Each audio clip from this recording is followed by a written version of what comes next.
Assalamualaikum warahmatullahi wabarakatuh. Perkenalkan, nama saya Muhammad Rizky Pradana, NIM 7101418186.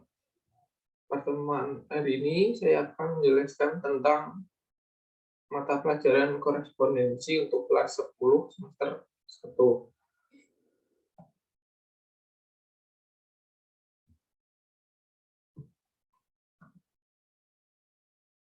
Untuk hari ini saya akan menjelaskan 3 materi. Yang pertama yaitu dasar-dasar komunikasi, kemudian peralatan atau mesin komunikasi, dan yang ketiga yaitu tata cara menerima panggilan telepon.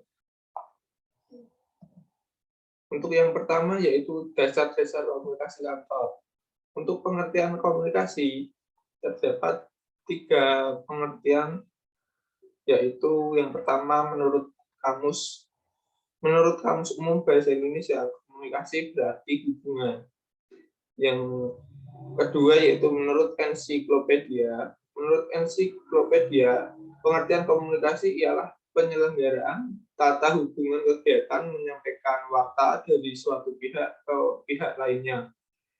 Yang ketiga, menurut Astrid Susanto, dalam bukunya yang berjudul Komunikasi dalam Teori dan Praktek, menyebutkan bahwa komunikasi adalah proses pengeluaran lambang-lambang yang mengandung suatu arti. Lambang adalah suatu hal yang mengandung arti tertentu. Untuk pengertian komunikasi antar manusia adalah penyampaian suatu pesan dari seseorang yang ditujukan kepada orang lain, baik secara langsung maupun tidak langsung menggunakan media. Dari beberapa pengertian di atas dapat disimpulkan bahwa yang pertama, dalam komunikasi tersebut merupakan penyampaian pesan. Yang kedua, penyampaian tersebut merupakan suatu proses. Yang ketiga, penyampaian tersebut menggunakan lambang dan media. Dengan kesimpulan tersebut, dapat dirumuskan bahwa komunikasi adalah proses penyampaian pesan dari komunikator kepada komunikan melalui saluran atau media untuk mencapai tujuan dan hasil.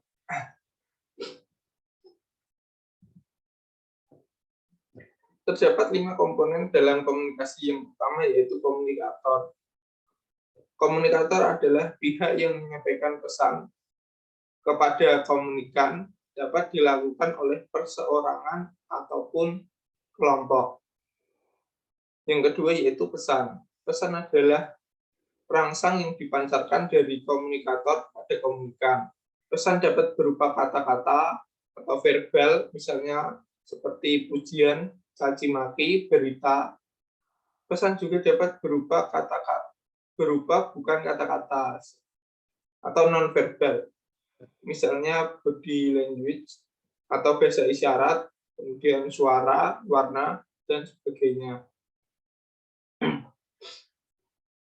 Untuk komunikan adalah pihak yang menerima pesan. Jadi komunikator adalah yang menyampaikan pesan, komunikan adalah yang menerima pesan. Yang keempat yaitu saluran atau media, yaitu alat yang menghubungkan komunikator dengan komunikan. Misalnya seperti TV, radio, telepon, surat, dan lainnya. Tujuan atau hasil, yaitu adanya perubahan tingkah laku pada komunikan. Tingkah laku tersebut dapat berupa pengetahuan, sikap, dan perbuatan.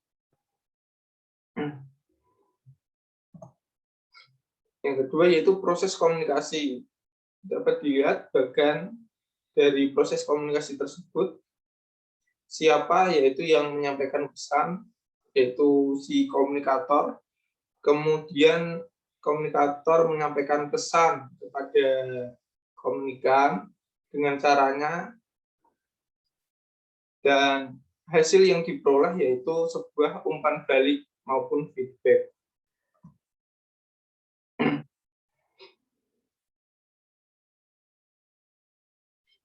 Faktor-faktor yang mempengaruhi komunikasi.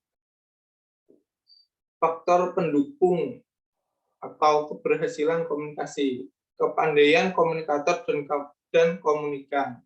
Kepandaian di sini adalah untuk menyampaikan pesan tersebut harus disampaikan secara baik dan benar sehingga tidak adanya miskomunikasi. Yang kedua yaitu sikap yang baik dari komunikator dan komunikan. Yang ketiga yaitu keadaan lahiriah atau fisik yang baik dari komunikator dan komunikan. Contohnya tidak adanya cacat fisik atau tuli atau sebagainya. Keempat yaitu kesamaan sistem sosial, ekonomi, budaya dari komunikator dan komunikan. Untuk faktor penghambat komunikasi, yang pertama yaitu komunikator dan komunikan tidak memiliki pengetahuan yang luas. Semisal komunikator berbicara kepada komunikan membahas mengenai politik, sedangkan komunikan tidak begitu paham dengan politik, sehingga penyampaian pesan tidak akan maksimal. Yang kedua yaitu bahasa yang dipergunakan kurang jelas. Seperti contohnya ketika orang Jawa bicara dengan orang Sunda, masih ada kata-kata Jawa yang terbawa, jadi orang Sundanya tidak paham. Yang ketiga yaitu adanya prasangka yang tidak beralasan. Yang keempat, adanya panca indera yang rusak.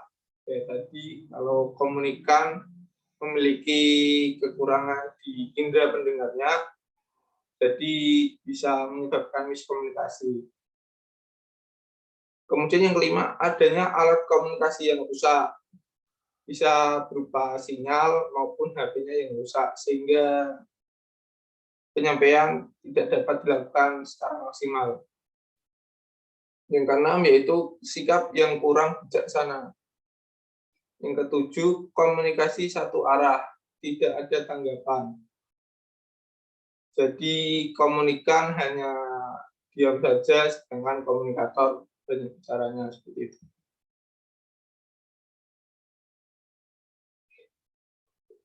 Media komunikasi. Pengertian media komunikasi. Media komunikasi terdiri dari dua kata yang setiap kata mempunyai arti sendiri-sendiri.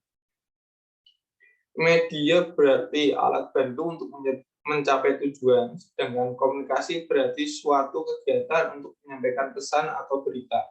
Bila kedua kata tersebut kita rangkaikan, maka secara umum media komunikasi dapat diartikan sebagai suatu yang dipergunakan untuk mempermudah penyampaian informasi atau ide-ide dari seseorang kepada orang lain maupun seseorang kepada kelompok agar maksud dan tujuan tersebut tercapai dengan baik. Fungsi media komunikasi.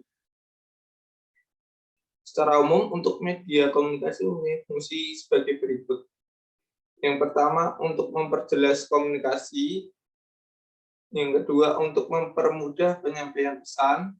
Yang ketiga, untuk mempersingkat waktu dalam penyampaian suatu informasi. Untuk jenis-jenis media komunikasi. Menurut jenisnya, media komunikasi dapat dikelompokkan sebagai berikut. Yang pertama yaitu ada media audio ataupun pendengaran, merupakan media komunikasi yang dapat didengar, misal seperti radio, tape recorder, ataupun telepon. Keuntungan menggunakan media audio yang pertama yaitu harganya relatif murah, kemudian mudah dibuat dan digunakan, dapat membangkitkan fantasi pendengarnya. Untuk kelemahan media audio sendiri yaitu pertama apabila Anda salah atau kesalahan harus membuat naskah baru. Yang kedua, tidak dapat untuk memperkenalkan hal yang sifatnya keterampilan. Jadi hanya bisa melalui audio saja, tidak bisa menggunakan audio. Yang kedua, media visual atau penglihatan, yaitu media Itu media yang dapat dilihat dengan mata, misalnya surat, transparansi, gambar, dan lain-lain. Kelebihan dari media visual atau penglihatan maupun gambar, yang pertama, informasi yang disampaikan sangat jelas. Jadi jika melalui video bisa mendengar dan juga bisa melihat perbuatan yang sedang dilakukan oleh seseorang tersebut. Yang kedua yaitu pembuatan dan penggunaannya mudah. Yang ketiga, biaya pembuatan murah. Untuk kelemahannya sendiri, yang pertama dapat menimbulkan rasa bosan. Yang kedua, diperlakukan waktu yang cukup lama untuk memahami suatu gambar tersebut. Kemudian lanjut ke nomor 3, ada media audiovisual, yaitu suatu media yang dapat dilihat dan didengar, misalnya televisi, film bersuara, pertemuan, wawancara, dan sebagainya.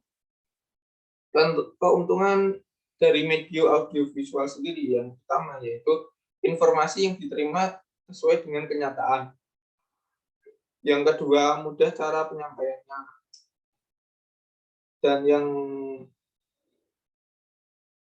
Dan untuk kelemahannya, yang pertama memerlukan biaya yang mahal.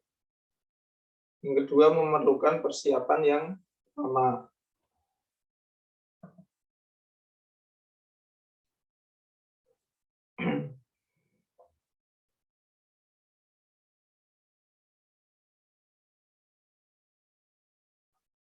Tata cara penerimaan panggilan telepon.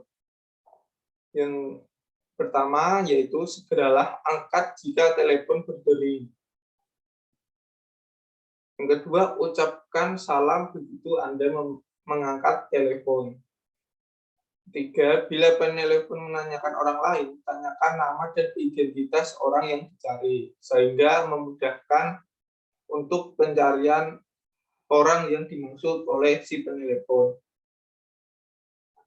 Bila orang yang dituju tidak ada di tempat, maka beritahu dengan sopan dan tawarkan pada penelepon untuk meninggalkan pesan. Yang ketiga, setelah menyelesaikan pembicaraan dengan penelepon, sebaiknya mengucapkan salam dan jangan meletakkan gagang telepon mendahului penelepon. Tunggu sampai gagang telepon diletakkan atau telepon ditutup selama 2 atau 3 detik oleh si penelepon.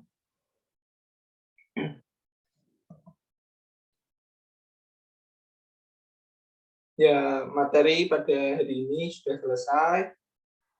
Apabila ada yang ditanyakan, silakan. Wassalamualaikum warahmatullahi wabarakatuh.